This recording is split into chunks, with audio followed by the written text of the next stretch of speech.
Bonjour chers frères et sœurs de l'église de l'I-Jésus, nous sommes le lundi 24 août 2020 et dans le cadre de nos méditations quotidiennes sur le livre de l'Ecclésiaste, nous sommes maintenant rendus à la capsule numéro 21. Aujourd'hui nous allons voir deux éléments, tout d'abord un élément incompréhensible et ensuite une assurance. Ecclésiaste chapitre 8 verset 16. Lorsque je me suis appliqué à connaître la sagesse et à considérer les occupations auxquelles l'homme se livre sur la terre en se refusant le sommeil nuit et jour, j'ai vu toute l'œuvre de Dieu. Or l'homme ne peut comprendre l'œuvre qui se fait sous le soleil. Il a beau se donner de la peine pour comprendre, il n'y parviendra pas. Et même si le sage prétend savoir, en réalité, il ne peut pas comprendre. L'Ecclésiaste a voulu connaître la sagesse. Et pour ce faire, il a examiné les occupations incessantes de l'être humain qui travaille jour et nuit en se refusant le sommeil, nous dit ce passage. Mais il nous dit aussi qu'en considérant les œuvres de l'être humain, il a aussi vu l'œuvre de Dieu. C'est qu'il y a probablement un lien entre l'œuvre de l'être humain et l'œuvre de Dieu, puisque l'œuvre des hommes a permis à l'Ecclésiaste de voir l'œuvre de Dieu. Et ce qu'il a constaté, c'est qu'il ne peut tout comprendre de ce qui se fait sous le soleil. Malgré tous ses efforts, toute sa peine, il n'y parviendra pas.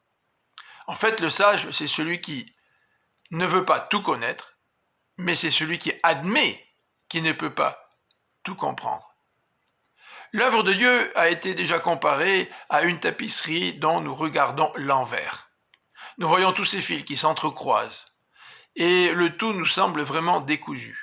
Mais quand nous regardons la tapisserie du bon côté, nous réalisons la beauté de cette œuvre. Et actuellement, nous ne pouvons voir toute l'œuvre de Dieu et la comprendre.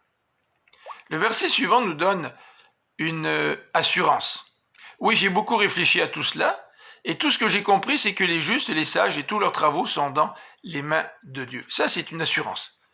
Les œuvres et les travaux des justes et des sages sont entre les mains de Dieu. Que signifie cette expression, entre les mains de Dieu? Probablement, cela fait référence à la confiance que le sage et le juste mettent en Dieu, sans tout comprendre. Peut-être aussi, cette confiance leur donne la paix pour pouvoir jouir de la vie. Nous avons vu cet appel de l'Ecclésiaste à jouir de la vie la semaine passée, dans le chapitre 8. Peut-être aussi que cette expression entre les mains de Dieu fait référence au fait que les œuvres des sages et des justes ne sont pas inutiles et que c'est Dieu ultimement qui va les juger. Et même si nous ne comprenons pas tout ce que Dieu fait, bien nous pouvons avoir cette certitude que nos œuvres, c'est-à-dire les œuvres des sages et des justes, sont entre les mains de Dieu. Que Dieu vous bénisse et vous réconforte par ses paroles. Je vous donne rendez-vous à demain. Bonne journée.